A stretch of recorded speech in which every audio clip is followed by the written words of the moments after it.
سلامتی ہے، سلامتی ان آنکھوں پہ جو ہدایت پہ نظریں جمائے بیٹھی ہیں، ان کانوں پہ جو ذکر خیر کے منتظر رہتے ہیں اور ان قدموں پہ جو ہدایت کی راہ پہ گامزن ہیں۔ السلام علیکم ورحمۃ اللہ وبرکاتہ۔ تمام تعریفیں خدائے بزرگ و برتر کے لیے جو وحد اللہ شریک ہے، نہ کوئی ثانی نہ کوئی ہمسر۔ درود لامحدود محبوب رب الودود، راحت العاشقین مراد المشتاقین حضرت محمد مصطفیٰ، آپ کی آل پاک، آپ کے جانثار انصار اور اصحاب پر ضرمن آپ دیکھ رہے ہیں الف لام میم۔ میں آپ کا میزبان محمد اویس ربانی تہہ دل سے آپ کو کہتا ہوں خوش آمدید۔ اللہ تعالیٰ نے اس دنیا کو جہاں پہ ایک نظام کے تحت بنایا ہے، جس کو ہم قدرت کا نظام کہتے ہیں، زمین، آسمان، ستارے، یہ سب چیزیں ایک بہت ہی پیارے منصوبے کے تحت عمل میں آئی ہیں اور منصوبہ جاری و ساری ہے۔ یعنی یہ ان کی چال بتا رہی ہے کہ کتنا خوبصورت اعتدال ہے، بلکہ یہ توازن ہے۔ اور پھر اس نے کئی مرتبہ اس کا ذکر بھی کیا کہ خالق کائنات کی نشانیاں ہی تو ہیں، یہ تواضع، یہ توازن، یہ اعتدال، یہ معیار، یہ برابری، یہ سب کچھ آپ کو بتا رہے ہیں کہ نظام ہو تو ایسا ہو، یعنی ضد بھی ہو، اختلاف بھی ہو، مگر سب کچھ ایک دوسرے کے ساتھ بندھا ہوا ہو۔ یہی چیز اس نے کہا اور اپنے حبیب کے ذریعے ہم تک پیغام پہنچایا جب اس نے کہا کہ وَالَّذِي بَعَثَ فِي الْأُمِّيِّينَ رَسُولًا مِّنْهُمْ يَتْلُو عَلَيْهِمْ آيَاتِهِ وَيُزَكِّيهِمْ وَيُعَلِّمُهُمُ الْكِتَابَ وَالْحِكْمَةَ وَإِن كَانُوا مِن قَبْلُ لَفِي ضَلَالٍ مُّبِينٍ۔ تو اس نے بتایا کہ تین چار کام ایسے ہیں کہ جس کے ذریعے انفرادیت سے معاشرے تک کا سفر ہوگا، ایک نظام بن جائے گا۔ نظام پہ اور بات ہوگی، مگر وہ نظام ہوگا کیا؟ کیا وہ نظام غیر مسلموں کے لیے بھی کارفرما ہوگا اور اس میں کچھ ان کے لیے فائدے ہوں گے؟ کیا اس نظام کو آج ہم نے اپنایا ہے؟ اسلامی نظام کیا ہے؟ اسلامی نظام حکومت کیا ہے؟ اسلامی معاشرہ کسے کہتے ہیں؟ مسلمان معاشرے میں اور اسلامی معاشرے میں کیا فرق ہے؟ آج اس پہ میں بات کرنے کا خواہش مند ہوں، اور یہ بہت ہی پیارا اور مجھے بہت ہی پسند ہے یہ موضوع۔ اس پہ بات کرنے کے لیے آج پروگرام میں تشریف فرما ہے ایک خاصا، ایک عمدگی آپ کا ہمیشہ سے حصہ رہا ہے گفتگو کا۔ آپ خطابت کے بھی بادشاہ ہیں، خاص طور سے جس فصاحت اور بلاغت کے ساتھ آپ علمی موضوعات کے اوپر گفتگو فرماتے ہیں، محبت نہ ہو تو اور کیا ہو۔ میں خوش آمدید کرنا چاہتا ہوں مفتی اعجاز قادری کو۔ السلام علیکم ورحمۃ اللہ۔ وعلیکم السلام ورحمۃ اللہ وبرکاتہ۔ میں آج کے دوسرے مہمان کو بھی خوش آمدید کہوں گا۔ ایک پہچان آپ کی ہے، ہمیشہ آپ اعتدال کے ساتھ گفتگو فرماتے ہیں، میانہ روی آپ کا خاصہ ہے، اور اہل بیت علیہ السلام سے محبت کا بھرپور اظہار فرماتے ہیں۔ قرآن کی گفتگو ہو، اہل بیت کا خاصہ ہو، دونوں چیزیں آپ کے پاس میسر آتی ہیں۔ میں خوش آمدید کرنا چاہتا ہوں علامہ شبیر الحسن طاہری کو۔ السلام علیکم ورحمۃ اللہ۔ وعلیکم السلام ورحمۃ اللہ وبرکاتہ۔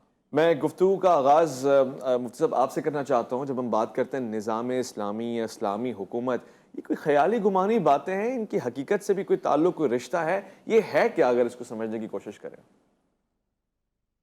محترم جناب اویس ربانی صاحب،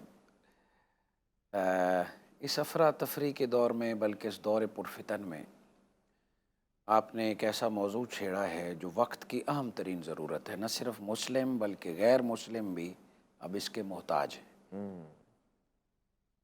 اگر نظام حکومت کی بات کریں یا اسلامی نظام حکومت کی بات کریں تو خالق کائنات نے نہ صرف اس کا تصور دیا ہے بلکہ حکم دیا ہے، کائنات بنا کر نظام انسان کے حوالے کرنا۔ جیسے اللہ رب العزت نے جب فرمایا بسم اللہ الرحمن الرحیم وَإِذْ قَالَ رَبُّكَ لِلْمَلَائِكَةِ إِنِّي جَاعِلٌ فِي الْأَرْضِ خلیفہ۔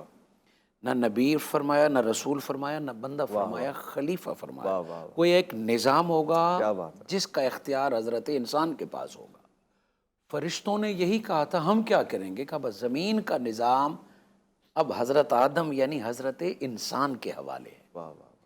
یہ نہ صرف ہمیں یہ بتایا جا رہا ہے بلکہ اس آیت سے ہمیں یہ حکم سنایا جا رہا ہے کہ رب چاہتا ہے یہاں منظم نظام ہو اور کوئی خلیفہ ہو، کوئی حاکم ہو جو ڈائریکٹ رب کے احکامات نافذ کرنے والا ہو۔ اس آیت سے آغاز ہے آدم علیہ السلام سے، اور اس کے بعد اگر دیکھیں تو قرآن دو ماڈل ہمارے سامنے رکھتا ہے۔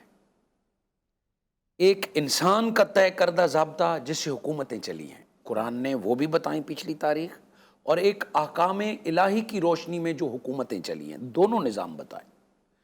قرآن کا اگر مطالعہ کریں تو عاد، سمود، نمرود، فرعون، یہ ایک شخصی ماڈل تھے، ان کا ایک نظام تھا، یہ انسان کے بنائے ہوئے قوانین تھے۔ سو قرآن نے بتایا کہ جب بھی اپنی مرضی سے آپ نظام بنائیں گے، اس کا اختتام غرور پر ہوگا، تکبر پر ہوگا، ناانصافی پر ہوگا، اور پھر خدائی کے دعوے پر ہوگا۔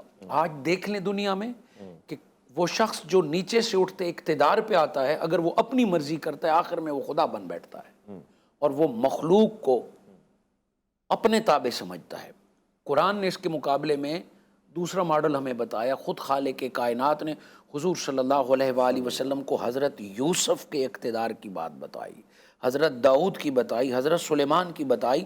یہ وہ نظام ہے جو ڈائریکٹ رب حکم دیتا اور وحی کے ذریعے, اور اللہ کے پیغمبر اس کو نافذ کرتے. یہ احکام الہی. پھر بتایا کہ جب اللہ کا حکم نافذ ہوتا ہے نہ کوئی بھوکا رہتا ہے, نہ کوئی ظالم رہتا ہے, نہ کوئی مظلوم سے سستا ہے, پھر کسی کے ساتھ نا انصافی نہیں ہوتی. جب رب کا نظام نافذ ہو جائے, جب رب کا خلیفہ بولے اور احکامات نافذ کرے, اس کا اختتام, کلائمیکس اور عروج رب نے پھر ریاست مدینہ کی صورت میں دیا. جیسے آپ نے فرمایا یہ ہوائی باتیں نہیں ہیں. قرآن جب بھی کوئی بات کرتا ہے پریکٹیکل, پتہ ہے یہ انسانی ضابطہ حیات تھا, یہ قرآنی ہے. اور جب قرآن نافذ کیا تو ریاست مدینہ کی صورت میں, جس کے اثرات آج بھی پوری دنیا دیکھ رہی ہے, جس کو پوری دنیا آج ماڈل مانتی ہے, یہ ہے بنیاد اسلامی نظام حکومت کی. ماشاءاللہ ماشاءاللہ. اسلامی نظام حیات ایک جدا چیز ہے, ٹھیک ہے, اور اسلامی نظام حکومت ایک جدا چیز ہے. آج ہم میں سے کئی لوگ, کئی جماعتیں نظام حیات کی بات کرتی ہیں, فرض سنوارنے کی بات کرتی ہیں. نظام حیات اور فرض سنوارنے سے بھی بڑا فرض یہ ہے کہ نظام حکومت اسلام کے ہاتھ میں. نظام حکومت علامہ صاحب مجھے فرما رہے ہیں کہ اسلام کے ہاتھ میں. اب سوال یہ پیدا ہوتا ہے کہ یہاں آج کے دور میں ہم دیکھیں بہت ساری اسلامی حکومتیں ہیں, مگر کیا نظام اسلامی حکومت ہے, نافذ ہو چکا ہے, یا اتنی مشکل چیز ہے, یا اتنی پرانی چیز ہے کہ ہم اس کو نافذ نہیں کر پا رہے ہیں؟ سب سے پہلے تو میں آپ کی خدمت میں یہ عرض کروں کہ آپ نے جو کہا کہ یہاں بہت ساری اسلامی حکومتیں ہیں, کوئی بھی اسلامی حکومت نہیں ہے. ہاں, اسلامی حکومت کا مطلب کچھ اور ہوتا ہے. مسلمانوں کی حکومتیں ہیں, مسلمان ملک ہیں, مسلمان حکمران ہیں, اسلامی حکومتیں نہیں ہیں. اسلامی حکومت کا مطلب کچھ اور ہے. اس کی وضاحت میں ابھی کر دیتا ہوں. دوسری عرض خدمت یہ ہے کہ خداوند عالم نے حضرت انسان کو پیدا کیا ہے, تو انسان کی جو زندگی مہد سے لے کر لحد تک, اس کی ایک ایک سانس کے لیے رہنمائی فراہم کی ہے, ایک ایک دن کے لیے نہیں. اس کی زندگی کی سانسوں کا سفر کیسے طے ہونا چاہیے, اور وہ کامیاب زندگی کیسے گزار سکتا ہے, کیونکہ انسان کا خالق اللہ ہے, وہ پروردگار کے جو حکیم مطلق ہے بلکہ خالق حکمت ہے. اگر اس کے بتائے ہوئے راستے پر ہم چلیں گے اور اس کے بتائے ہوئے اصولوں کے مطابق ہم زندگی گزاریں گے تو انسان کامیاب ہے. اللہ نہیں چاہتا کہ کوئی ایک انسان بھی ناکام رہے. خداوند عالم ہر انسان کو دنیا اور آخرت میں کامیاب دیکھنا چاہتا ہے. اب انسان کی جو حیات ہے وہ دو طرح کی ہے, ایک ہے فردی اور ایک ہے اجتماعی. ایک انفرادی زندگی ہے اور ایک اجتماعی زندگی ہے. اسلام کی صورت میں پروردگار عالم نے جو نظام حیات دیا ہے وہ انسان کی ان زندگی کے دونوں حصوں کے لیے دیا ہے, انفرادی زندگی کے لیے بھی, فردی حیات کے لیے بھی, اور اجتماعی حیات کے لیے بھی. فردی حیات کے لیے تو بتا دیا کہ بھائی دیکھو یہ تمہارے واجبات ہیں, یہ مستحبات ہیں, عقائد تمہارے یہ ہونے چاہیے, اس چیز کو ایمان کہتے ہیں, عمل تمہارا ایسا ہونا چاہیے, تمہاری صبح ایسی ہو, شام ایسی ہو, ٹھیک ہے نا, نمازیں واجب ہیں, روزے رمضان کے واجب ہیں, جھوٹ نہیں بولنا, غیبت نہیں کرنی, کسی کا حق نہیں کھانا, حقوق اللہ حقوق العباد, یہ فردی حیات سے وابستہ ہیں یہ ساری چیزیں. اجتماعی زندگی, اجتماعی زندگی نظام حکومت سے وابستہ ہے. کوئی معاشرہ اسلامی معاشرہ اس وقت کہلائے گا کہ جب وہاں اسلامی حکومت قائم ہو جائے. ایک فرد کا اسلامی ہونا وہ ایک الگ چیز ہے, معاشرے کا اسلامی ہونا یہ ایک دوسری چیز ہے. بہت سارے افراد سے مل کر مسلمان معاشرہ تو بن سکتا ہے, اسلامی معاشرہ نہیں مل سکتا. اگر ایک خطہ ارض کے اندر, ایک ملک کے اندر سارے ہی مسلمان رہتے ہیں تو آپ اس کو مسلمان معاشرہ کہہ سکتے ہیں, لیکن اسلامی معاشرہ نہیں کہہ سکتے. اسلامی معاشرہ تو تب ہوگا کہ جب معاشرے کے تمام افراد اسلام کے اصولوں کی پابندی کرتے ہوں, اور وہ فردی حیات میں بھی کرتے ہوں اور اجتماعی حیات میں بھی کرتے ہوں. اس کے لیے پھر ضروری ہے کہ حکمران جو ہیں وہ حکمران نہ صرف یہ کہ حکمران مسلمان ہوں بلکہ آئین اسلامی ہو. آئین اسلامی, اسلامی حکومت وہ ہوتی ہے کہ یہ نہیں ہے کہ حکمران مسلمان ہے تو وہ اسلامی حکومت ہو گئی, ایسا نہیں ہے.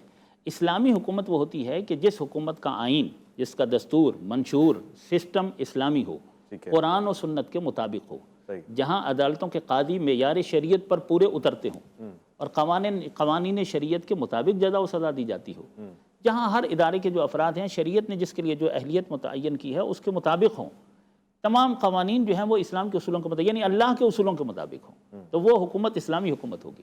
اگر فرض کریں کہ حکمران مسلمان ہیں لیکن انگریزی قوانین چل رہے ہیں، ٹھیک ہے نا، یا یہاں پر امریکہ برطانیہ رہ کر گئے تو ان کے چھوڑے ہوئے قوانین کے مطابق حکومتیں چل رہی ہیں، تو یہ اسلامی حکومتیں نہیں ہیں۔ اسلامی حکومتیں تو یہ ہوں گی کہ ان تمام قوانین کو کالعدم قرار دے دیا جائے۔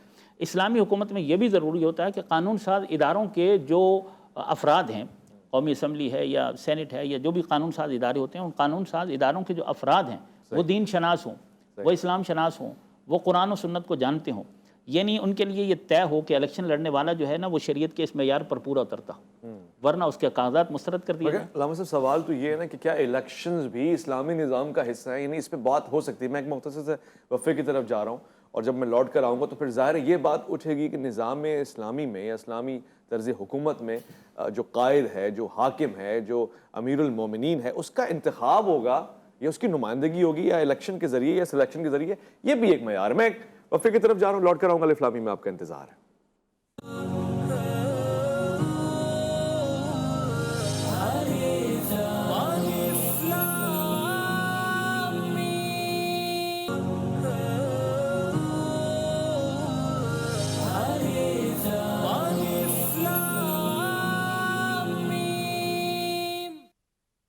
خوش آمدید، الف لام میم میں گفتگو جاری ہے۔ ہم اسلامی نظام حکومت اور پھر اسلامی نظام اور ریاست کا جو خد و خال ہوگا وہ اسلامی ڈھانچے میں کیسے فٹ ہوگا اس پہ بات کر رہے ہیں۔ علامہ شبیر الحسن طاہری گفتگو فرما رہے تھے۔ علامہ صاحب یہاں پہ ایک سوال تو میں نے رکھا، مگر اس سے قبل ایک اور سوال میرے ذہن میں آتا ہے جو آپ کی گفتگو سے بڑا ریلیونٹ ہے کہ اسلام کے احکامات فرداً اور پھر اجتماعاً یہ کیسے امپلیمنٹ ہوتے ہیں، کیونکہ بہت سے لوگ یہ کہتے ہیں اور ہمارے پروگرام میں یہ بات بھی ہوئی ہے۔ میں کوٹ کرنا چاہتا ہوں کہ جاوید احمد غامدی صاحب نے اور پھر حسن الیاس صاحب نے فرمایا کہ اسلام انفرادی زندگیوں کے اوپر نہیں کوئی قید لگاتا ہے، جب نظام حکومت کی بات ہو رہی ہے۔ اجتماعیت پہ تو ٹھیک ہے نظام ہے، یعنی ایک بندے کو آزادی ہے وہ کون سا لباس پہنتا ہے، کوئی نہیں کہہ سکتا کہ جی آپ مسلمان لباس پہنے اس سے معاشرے کو فرق پڑتا ہے۔ اس پہ آپ کا کیا کہنا ہے؟ جی بالکل صحیح ہے، لا اکراہ فی الدین۔ انسان کی ذاتی زندگی، اس کی انفرادی زندگی، اس کی فردی حیات میں جبر نہیں ہے، لیکن تربیت کا حکم ہے۔ جب اسلامی حکومتیں ہوں گی تو معاشرے کی تربیت کی جائے گی، ہر طریقے سے ان کی تربیت کی جائے گی، اور اس طرح اسلامی معاشرہ تشکیل پائے گا۔ بالآخر یہ یعنی جب قوت نافذہ ہو، قدرت ہو اور وسائل حکومت پاس موجود ہوں تو یہ سارے کام ہو جاتے ہیں۔ اسلامی معاشرہ تشکیل دینا اسلامی حکومت کی صورت میں آسان ہے۔ ویسے تو دیکھیں ہمارے ہاں تبلیغی جماعتیں موجود ہیں، مبلغین موجود ہیں، وہ اپنے تئیں کوشش کرتے رہتے ہیں اور وہ تبلیغ بھی کرتے رہتے ہیں، اصلاح کے لیے وہ کوشش کرتے رہتے ہیں، لیکن پورے معاشرے کو اسلامی معاشرہ تشکیل دینا حکمرانوں کا کام ہے، حکومتوں کا کام ہے۔ اور جب حکومت پاس ہو اور حکومت بھی اسلام کی بنیادوں پر ہو، اسلام کے اصولوں کے مطابق ہو، تو وہ حکومتیں یہ کام کر سکتی ہیں کہ پورے معاشرے کو کسی معاشرے کو اسلامی معاشرہ اور مسلمان معاشرہ، دو لفظوں میں آپ کی خدمت میں یہ عرض کر دوں، فرق یہ ہے کہ اگر کسی شہر میں کسی ملک میں کلمہ پڑھنے والے سب رہتے ہیں تو آپ کہیں گے کہ یہ مسلمان معاشرہ ہے، ٹھیک ہے، یہ مسلمان معاشرہ ہے۔ اب وہ سارے کلمہ پڑھنے والے اسلام کے اصولوں کی پابندی کرتے ہیں یا نہیں کرتے، اس سے کوئی غرض نہیں۔ لیکن اگر وہاں کی جو حکومت ہے وہ اسلام کے قوانین کے مطابق ہے اور اس نے لوگوں کی ایسی تربیت کر رکھی ہے کہ غالب اکثریت اسلام کی تعلیمات کی پابندی کرتی ہے، تو یہ اسلامی معاشرہ کہلائے گا۔ اچھا، جہاں کی غالب ترین خواتین مثلاً حجاب کرتی ہیں، غالب ترین مردوں نے چہرے پر داڑھی رکھی ہوئی ہے، نماز کے اوقات میں نماز کی پابندی کی جاتی ہے، ٹھیک ہے نا، کھلے عام گانے باجے فحش یہ چیزیں نہیں ہوتی ہیں، سینما نہیں ہے کہ جہاں فحش فلمیں چلتی ہیں، بہرحال غرض یہ شراب نوشی کے اڈے نہیں ہیں، نشہ وغیرہ یہ چیزیں پابند ہیں، یہ حکومتیں ہی کر سکتی ہیں نا۔ تو یہ معاشرہ اسلامی معاشرہ کہلائے گا، جہاں یہ ساری چیزیں آزاد ہوں کہ شراب بک بھی رہی ہے، شراب پی بھی جا رہی ہے، بے حجابی بھی ہو رہی ہے، بے حیائی بھی ہو رہی ہے، سینما گھر بھی چلے جا رہے ہیں، تو یہ مسلمان معاشرہ تو ہے، اسلامی معاشرہ نہیں ہے۔ یہ مسلمان معاشرہ کہلائے گا، اسلامی معاشرہ نہیں کہلائے گا۔ آپ کہہ رہے ہیں کہ یہ حکومت کی ذمہ داری ہے کہ تربیت کرے معاشرے، تربیت کرے، لیکن وہ تبھی کر سکتی ہے کہ جب اسلامی حکومت ہوگی۔ جب خود اسلامی حکومت ہوگی تو وہ تربیت کرے گی، پھر وہاں خواتین حجاب میں بھی آ جائیں گی، وہاں شرمائی، تربیت کے ذریعے سے، جبر نہیں ہے، اکراہ نہیں ہے، زبردستی نہیں ہے۔ بھئی دیکھیں ہماری جن کاموں پر سزا خداوند عالم نے دینی ہے تو ان کاموں پر بندے تو سزا نہیں دے سکتے ہیں۔ جی ٹھیک ہے، تو قوانین جو ہیں، البتہ چور کی سزا ہے یا وغیرہ وغیرہ، وہ اسلام نے رکھی ہوئی ہے، تو اسلامی اصولوں کے مطابق عدالتیں دیں گی۔ کوئی بندہ ان تمام چیزوں کو اپنے ہاتھ میں نہیں لے سکتا، اس طرح تو معاشرے میں بگاڑ پیدا ہو جائے گا اور ظلم بڑھے گا اور معاشرے کا امن و سکون ختم ہو جائے گا، ہر آدمی ہی منصف بن جائے اور قاضی بن جائے، ایسا نہیں ہو سکتا۔ اسلامی حکومت ہوگی اور اسلام کے اصولوں کے مطابق سزائیں دی جائیں گی۔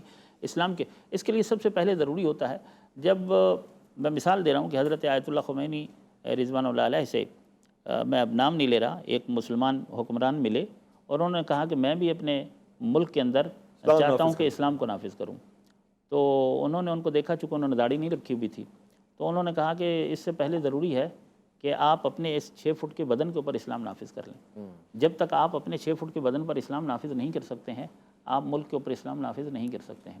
جب حکمران خود دین کے پابند نہیں ہوں گے، جب خود دین شناس نہیں ہوں گے، تو وہ معاشرے کو کیسے دین شناس بنا سکتے ہیں اور معاشرے کو کیسے دین کا پابند بنا سکتے ہیں؟ لیکن صرف مسلمانوں کا، حکمرانوں کا دین شناس ہونا اور دیندار ہونا ہی کافی نہیں ہے۔ نظام حکومت کا تبدیل ہونا ایک الگ چیز ہے کہ حکومت کا جو نظام ہے وہ الہی ہونا چاہیے، وہ طاغوتی نہیں ہونا چاہیے، وہ اسلامی ہونا چاہیے، وہ شیطانی نہیں ہونا چاہیے۔ یعنی جو ہمارا دستور، منشور اور آئین ہے اور جو قوانین ہیں وہ اسلام کی تعلیمات کے مطابق ہونے چاہیے، وہ قرآن و سنت کے مطابق ہونے چاہیے۔ اور قرآن و سنت میں اتنی جامعیت اور اتنی وسعت پائی جاتی ہے کہ صبح قیامت تک کے آنے والے انسانوں اور تمام معاشروں کے لیے رہنما اصول موجود ہیں، اور پیغمبر اکرم اسلامی حکومت کا بہترین ماڈل پیش کر کے گئے ہیں۔ خود جب ہجرت فرمائی ہے، مکہ سے مدینہ لے گئے ہیں، تو سب سے پہلے کیا کام کیا؟ انہوں نے اسلامی حکومت کو قائم کیا ہے۔ اچھا، یہ بھی ذہن میں رہے کہ انبیاء صرف دین کی تبلیغ کرنے کے لیے نہیں آتے، دین پہنچانے کے ساتھ ساتھ انبیاء کے فرائض میں یہ بات شامل ہوتی ہے کہ وہ اسلامی حکومت کو قائم کریں۔ البتہ قائم کر دینا یہ ضروری نہیں ہے، کوشش کرنا ان کے فرائض میں شامل ہوتا ہے کہ وہ اسلامی حکومت کو قائم کرنے کے لیے کوشش کریں۔ ہر نبی نے کوشش کی ہے۔ باقاعدہ کامیابی رسول اعظم نبی مکرم صلی اللہ علیہ وآلہ وسلم کو نصیب ہوئی کہ وہ باقاعدہ اسلامی حکومت، تو صبح قیامت تک کے لیے بہترین ماڈل جو ہے وہ رسول اللہ کی حکومت ہے۔ اسلامی حکومت کسے کہتے ہیں؟ رسول اللہ کی حکومت کا مطالعہ فرما لیا جائے کہ رسول اللہ کی حکومت میں عدالتیں کیسی تھیں، فیصلے کیسے ہوتے تھے، سزائیں کیسے دی جاتی تھیں، دفاعی نظام کیا تھا، اقتصادی نظام کیا تھا، معاشری نظام کیا تھا، داخلہ پالیسی کیا تھی، خارجہ پالیسی کیا تھی۔ ان تمام چیزوں کے لیے رسول اللہ کی حکومت کا مطالعہ کر لیا جائے، بہترین رہنمائی وہاں سے مل جائے گی اور بہت آسان ہے۔ واضح۔ مصعب، آپ کی قابلیت اور آپ کی صلاحیتوں کو مد نظر رکھتے ہوئے اور آپ کے مطالعے کو ذہن میں رکھتے ہوئے یہ سوال پوچھ رہا ہوں۔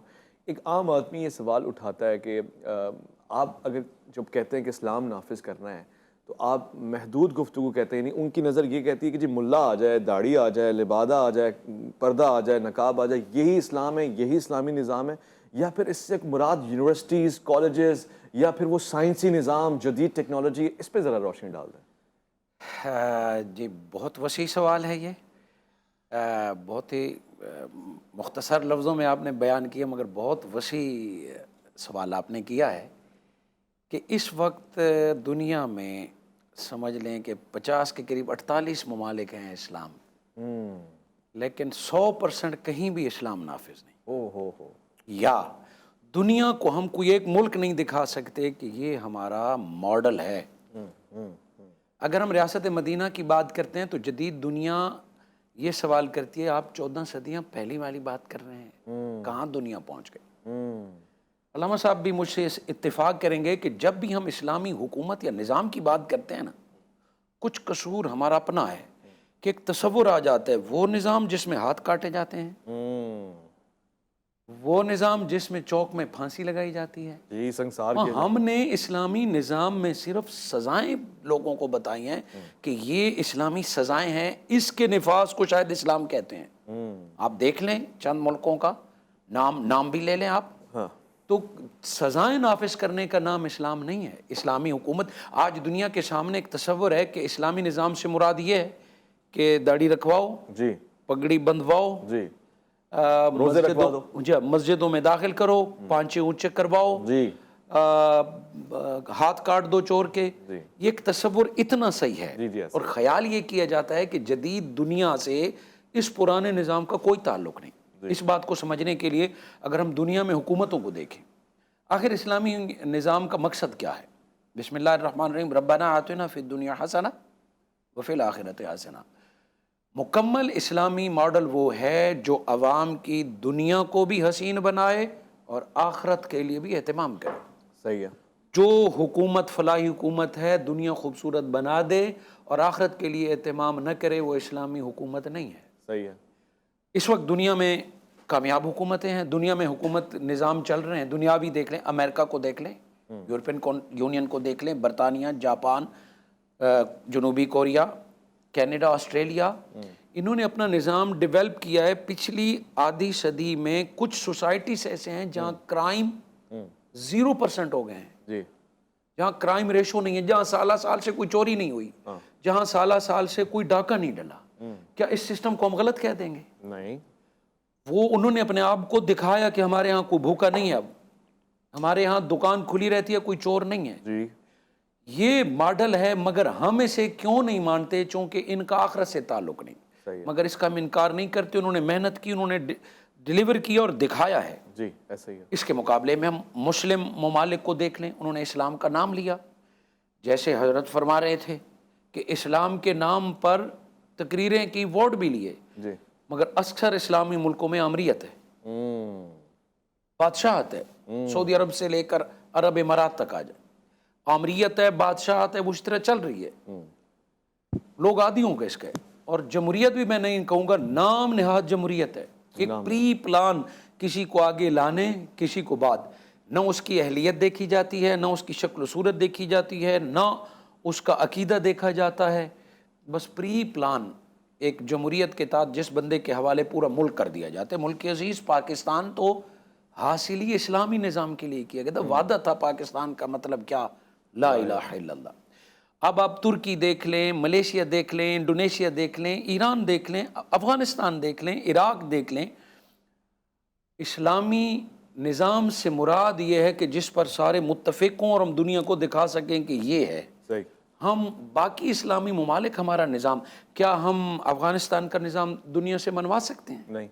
وہ خود مطمئن ہوں، وہ خود حالات ٹھیک رہوں. اسی طرح ایران کا ہے، اسی طرح سعودی عرب کا ہے. پاکستان کا تو حال ہی نہیں. اسلامی جماعتیں ہیں، ووٹ بھی لیتے ہیں، اسمبلی میں پہنچ گئے. آپ دیکھیں پچھلے الیکشن میں متحدہ مجلس عمل جی.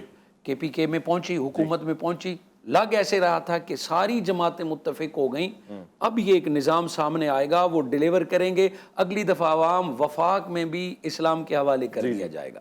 مگر وہ ہمیں اسلام وہ نظر نہیں آیا جس کا تصور تھا. ایسا ہی ہے بالکل. میں ایک مختصر وقفہ لوں گا. بہت خاص، سنجیدہ اور حساس بات ہو رہی ہے مفتی صاحب کی طرف سے، اور گفتگو ہے بھی ایسی، موضوع بھی بہت اچھا ہے اور اس پہ بات بھی ایسی ہونی چاہیے. ایک مختصر وقفہ الف لام میم میں آپ کا انتظار ہے.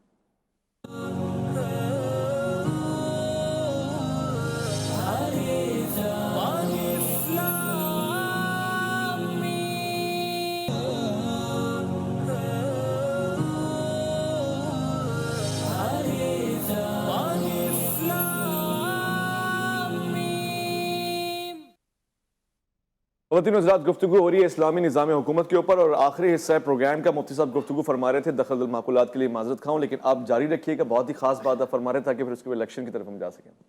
تو ایک ہے فلاحی ریاست. وہ دنیا نے کامیاب تجربہ کر دیا کہ دنیا میں عوام کی فلاح کس میں ہے. ہمارے پاس جو ریاست مدینہ کا ماڈل ہے وہ صرف اسلامی نظام ہم نہیں کہیں گے، اسلامی فلاحی ریاست ہے. فلاحی ریاست، کہ وہ نہیں کہ ہم اپنے قوانین نافذ کر دیں، عوام کا جو بھی حال ہو. اچھا. ایسا تصور کہیں بھی اسلام میں نہیں ہے. ربنا آتنا فی الدنیا حسنہ. ہم ریاست مدینہ کو دیکھیں گے تو اس کا ٹائٹل بنتا ہے اسلامی فلاحی ریاست، جو حضور صلی اللہ علیہ وآلہ وسلم نے قائم کر کے دکھائی. میں اسے کرامت کہوں گا. آج تک ہم متفق نہیں ہوئے کہ ہم نے اسلامی فلاحی ریاست کس طرح بنانی ہے. کسی ایک ملک میں تو ہم دکھاتے، کہیں بھی.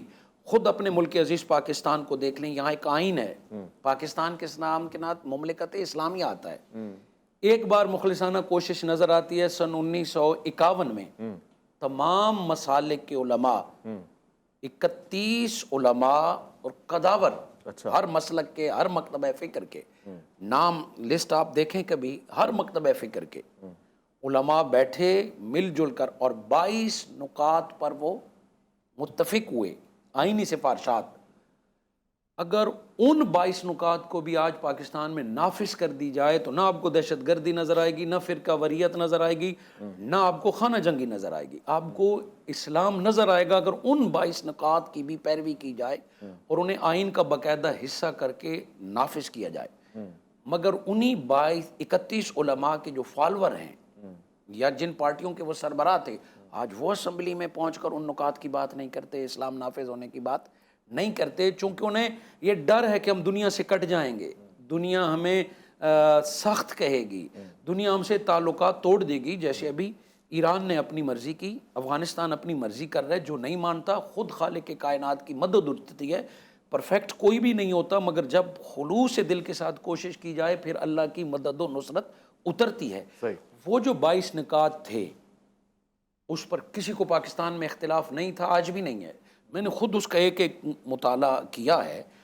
اگر وہ 22 نکات آج شامل کر دیے جائیں کسی کو اعتراض نہیں ہوگا، ان میں تمام کا خیال رکھا گیا، تمام مسالک کی رائے اس میں شامل تھی، مگر آج تک وہ اجتماعی معاملات میں اسلامی احکام اور قوانین کا عملی نفاذ ہو تو کوئی حکومت اسلامی حکومت جی بنتی صحیح فرما رہے ہیں، اجتماعی احکامات میں۔ ٹھیک ہے، اس کی مثال اگر میں دوں کہ کیا اس سے ترقی کے راستے رک جاتے ہیں؟ ریاست مدینہ کی بنیاد جب ہوئی، محترم جناب ربانی صاحب، صرف 10 مربع میل پر آغاز کیا میرے آقا محمد صلی مصطفیٰ، اللہ علیہ وآلہ۔ 10 مربع میل پر محیط تھی ریاست مدینہ، جہاں قوانین نافذ کی گئے کہ اب کسی عربی کو اجمی پر، واہ واہ واہ، اب کسی گورے کو کالے پر، واہ واہ، اب کسی بڑے چھوٹے کوئی، جب یہ نظام قائم کیا گیا تو صرف 10 سال میں، جب حضور صلی اللہ علیہ وآلہ وسلم پردہ فرمانے لگے 63 برس کی عمر میں، صرف 10 سال ریاست مدینہ کی عمر تھی، مگر جب حضور نبی صلی اللہ علیہ وآلہ وسلم میرے آقا دنیا سے پردہ فرما رہے ہیں، اس وقت ریاست مدینہ 10 لاکھ مربع میل پر محیط تھی۔ ماشاءاللہ ماشاءاللہ ماشاءاللہ، یہ دیکھیں یہ محنت ہے نا، یہ سارا 10 ثمر ہے۔ سال میں اگر آپ ڈیلی کی پروگرس دیکھیں، 10 سال میں 10 مربع میل 10 لاکھ کیسے بنے؟ ڈیلی کی پروگرس دیکھیں تو 300 کلومیٹر روزانہ ریاست اسلامی میں اضافہ ہو رہا ہے، اللہ اکبر، اور صرف زمین میں اضافہ نہیں، دنیا کے کونے کونے میں اسلام پہنچا ہے، عدل انصاف پہنچا ہے۔ یہ وہ فلاحی ریاست تھی جہاں تمام مذاہب کو اپنے مذہب کے مطابق عبادت کرنے کی اجازت تھی، سبحان ان کی حفاظت ریاست کی ذمہ داری تھی، ان کی عبادت گاہیں نہ گرانے کا حکم تھا، وہ اگر دائرے کے اندر رہ کے اپنی عبادت کریں، چھیڑ خانی نہ کریں تو ان کی ضروریات بھی ریاست مدینہ نے پوری کی۔ آج دنیا کو ہم یہ اسلامی نظام دکھا سکتے ہیں، مگر آج معذرت کے ساتھ اسلامی حکمران اور عوام خود مایوس ہیں، خود مایوس ہیں، اور خود مجھے تو لگتا ہے ہم ایک دوسرے کو دھوکہ دے رہے ہوتے ہیں، کبھی کبھار فریب کاری سے کام لے رہے ہوتے ہیں۔ مگر بہت ضروری سوال ہے مفتی صاحب، آپ کی جو سارا مطالعہ تحقیق اس نے حیران کر دیا کہ ڈیلی بیسس کے اوپر 300 کلومیٹر کی سپیڈ سے جیسے کوئی گھوڑا دوڑ رہا ہوتا ہے، اس سے بھی ذرا تیز میرے خیال ہے، کیونکہ اگر شب و روز کا فاصلہ لگایا جائے، تبلیغ دین اور پھر اس کا کردار، جیسے رسالت مآب صلی اللہ علیہ وسلم کا کردار 40 سالہ زندگی وہ ایک معیار تھا، ایسے اسلامی حکومت کے وہ 10 سال معیار تھے، لوگ متاثر کیوں نہ ہو۔ مگر علامہ صاحب آج ایک بنیادی سوال اٹھا لیتے ہیں نا، اتنی ساری بات ہو رہی نظام حکومت کی، الیکشنز کے حوالے سے، کیا یہ نظام اسلامی ہے؟ کیونکہ ہونے بھی والے، تو اس کو اسلام اس ترتیب کو مانتا ہے، سمجھتا ہے، فروغ دیتا ہے؟ دیکھیے، اللہ کی زمین پر بنیادی طور پر حاکمیت کا حق صرف اللہ کو ہے، اور جو آئین ہے وہ صرف آئین اسلامی ہے، جس کو پروردگار عالم نے پسند کیا ہے انسانوں کے لیے۔ ان الدین عند اللہ الاسلام، اللہ کے نزدیک پسندیدہ ترین دین جو ہے وہ اسلام ہے۔ پروردگار عالم نے انسان کو پیدا کیا، پھر اس کے لیے اسلام بھیجا۔ انسان پیدا کرنا یہ اس کا ایک لطف و کرم اور مہربانی ہے، جس پر جتنا شکر کریں کم ہے۔ اس سے بڑی پھر یہ مہربانی ہے کہ ایسے ہی نہیں چھوڑ دیا، بلکہ اسلام کی صورت میں ایک پاکیزہ نظام بھیجا، ورنہ تو ہم مارے پھرتے، بھٹکتے رہتے، گمراہ ہوتے رہتے، اور دنیا پریشان، آخرت میں بھی ہم پریشان ہوتے۔ اس نے اسلام بھیج دیا تاکہ دنیا میں بھی کامیاب رہو اور آخرت میں بھی کامیاب رہو، اس نے نظام بھیجا ہے۔ یہاں میں اپنے مذہب اہل بیت کے حوالے سے جو نقطہ نظر بیان کروں گا کہ الیکشن ہے یا نہیں ہے، حکمران کا تقرر کیسے ہوتا ہے۔ اچھا، معصوم اگر موجود ہو تو اللہ کا حکم یہ ہے، اسلام کا حکم یہ ہے، شریعت کا حکم یہ ہے کہ معصوم کی موجودگی میں الیکشن کر کے کسی غیر معصوم کو حکمران بنانا، اس کی اسلام میں اجازت نہیں ہے۔ نہیں، الیکشن کے ذریعے سے کسی غیر معصوم کو، معصوم کون ہوتے ہیں؟ عالم اسلام کے تمام مسلمان اس بات پر تو متفق ہیں کہ حضرت آدم علیہ السلام سے لے کر سرکار ختم مرتبہ تک، صلی اللہ علیہ سرکار دو عالم صلی اللہ علیہ وسلم تک تمام انبیاء معصوم ہیں، اس پر تمام مسلمانوں کا اتفاق ہے۔ یعنی جب کوئی خود نبی موجود ہو، کوئی رسول موجود ہو، اللہ کا نمائندہ حجت خدا جب موجود ہو، تو یہاں الیکشن اب جائز نہیں ہے۔ تمام مسلمانوں کو چاہیے کہ ان کو اپنا حاکم تسلیم کریں اور حق حکومت ان کو دیں اور ان کو حکمرانی کرنی چاہیے۔ یہاں تو انتخابات نہیں ہوگا۔ اچھا، البتہ ہمارے ہاں مذہب اہل بیت میں رسول اللہ صلی اللہ علیہ وآلہ وسلم پر نبوت تو ختم ہو گئی، وہ خاتم النبیین ہے، اس کے بعد کوئی نبی نہیں ہے، لیکن اس کے بعد مولا امیر المومنین سرکار علی علیہ السلام سے لے کر امام مہدی علیہ السلام تک یہ جو پاک معصوم 12 امام ہیں، انہیں ہم معصوم مانتے ہیں۔ تشیع کے نزدیک یہ سب کے سب معصوم ہیں، تو ان کی موجودگی میں بھی الیکشن کی اجازت نہیں ہے۔ یعنی رسول اللہ کے بعد مولا علی علیہ السلام کو حاکم مانا جائے گا۔ امت کے لیے ضروری ہے کہ امت مولا علی علیہ السلام کو اپنا حاکم مانے، اس کے بعد امام حسن کو مانے، پھر امام حسین کو مانے۔ اس طرح امام مہدی علیہ السلام اب پردہ غیب میں ہے، جب وہ ظہور فرمائیں گے تو مسلمانوں کو یہ نہیں دیکھنا کہ اب الیکشن ہوتے ہیں اور امام مہدی کو کتنے ووٹ ملتے ہیں۔ سب نے امام مہدی کی آواز پر لبیک کہنا، سب پر فرض ہے، لازم ہے، واجب ہے کہ جب وہ سرکار دو عالم کے برحق 12ویں جانشین ہوں گے اور جب وہ ظہور فرمائیں گے تو وہی ولی امر ہوں گے، اولی الامر ہوں گے، ان کی حکومت کو قائم ہونا ہے اور تمام مسلمانوں نے ان کی آواز پر لبیک کہنا ہے۔ تو معصوم کی موجودگی میں الیکشن جائز نہیں ہے۔ اب جس طرح کے بارے میں امام پردہ غیب میں ہے وہ نہیں ہے تو اسلامی حکومت کس طرح تشکیل پائے گی؟ نظام حکومت اسلامی ہونا چاہیے، صحیح، قرآن و سنت کے مطابق ہونا چاہیے۔ صحیح۔ اب الیکشن تو ہوگا مگر الیکشن لڑنے والے کے لیے اسلام نے ایک معیار رکھا ہے اچھا، کہ جس نے امیدوار بننا ہے الیکشن لڑنے کے لیے اسے شریعت کا پابند بھی ہونا چاہیے اور شریعت شناس بھی ہونا چاہیے، اچھا، یعنی اسے دین شناس بھی ہونا چاہیے، دیندار بھی ہونا چاہیے، یہ ضروری ہے۔ اب ہمارے ہاں چونکہ ہر ارے غیرے کو الیکشن لڑنے کی اجازت ہوتی ہے، اب اگر حکومت اسلامی ہو تو اسلامی حکومت میں ہر آدمی کو الیکشن لڑنے کی اجازت نہیں ہوتی۔ نہیں ہوگی۔ اگر آئین اسلامی ہوگا اگر تو ظاہر ہے کہ اس میں میرٹ پر الیکشن لڑے گا نا، امیدوار کے لیے اہلیت ہوتی ہے یا نہیں ہوتی؟ ابھی اس وقت ہمارے پاس جو امیدوار کے لیے اہلیت ہے وہ معیار انگریزی قوانین کے مطابق ہے، اسلامی قوانین کے مطابق نہیں ہے۔ انگریزی قوانین کے مطابق سب الیکشن لڑ رہے ہیں، لیکن اگر اسلام نافذ کر دیا جائے، اگر ہمارا آئین اسلامی ہو جائے، اگر ہمارے ملک کا جو دستور ہے وہ اگر اسلامی ہو جائے تو وہ اسلامی آئین یہ کہے گا کہ جس نے الیکشن لڑنا ہے اس امیدوار کو اسلامی ہونا چاہیے، یعنی اسے دین شناس بھی ہونا چاہیے اور دیندار بھی ہونا چاہیے، یعنی اسے خود دین کا، قرآن و سنت کا علم بھی ہونا چاہیے اور اسے خود دین کے احکامات کا پابند بھی ہونا چاہیے۔ اب ایسے ہی 2 افراد الیکشن لڑ سکتے ہیں، اچھا، دونوں آدمی بھلے 10 امیدوار بن جائیں، لیکن معیار یہ ہوگا کہ وہ 10 امیدوار وہ سب کے سب دین شناس بھی ہوں اور دیندار بھی ہوں۔ تو اب الیکشن کس بات کا ہے؟ الیکشن اس بات کا ہے کہ عوام نے ان میں سے جو وہ سب خوب کس ہیں، پہ اعتماد زیادہ ہے؟ وہ سب کے سب خوب ہیں، عوام نے جو خوب تر ہے اس کو چننا، بھائی بہت خوب، ٹھیک ہے نا، جو خوب تر ہے۔ اسلام یہ کہتا ہے کہ خوب امیدوار خوب بنیں گے، خوب تر عوام چنیں گے۔ بہتر ہو گیا۔ علامہ صاحب آپ نے ایک اور سلسلہ ہمارے سامنے رکھا ہے، یعنی یہ نظام بھی ہے اور اس کو اس طرح سے بھی دیکھا جا سکتا ہے۔ گویا آپ نے مختلف صورتیں ہمارے سامنے رکھی ہیں اور پھر اسلامی نظام کے حوالے سے ہم گفتگو کر رہے تھے۔ شکر گزار ہوں آپ کا مفتی صاحب، آپ کا بہت بہت شکریہ، آپ نے توجہ فرمائی اور خاص خوبصورت بیانات ہمارے سامنے پیش فرمائے اور خاص طور سے تحقیقی اور تاریخی معاملات میں آپ نے ہمیں سفر کروایا۔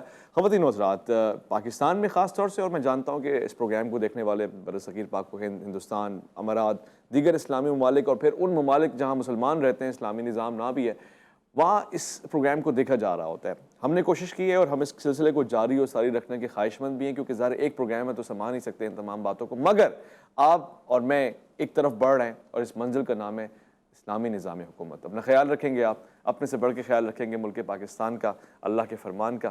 وائس ربانی کو دیجیے گا اجازت، اللہ کی امان۔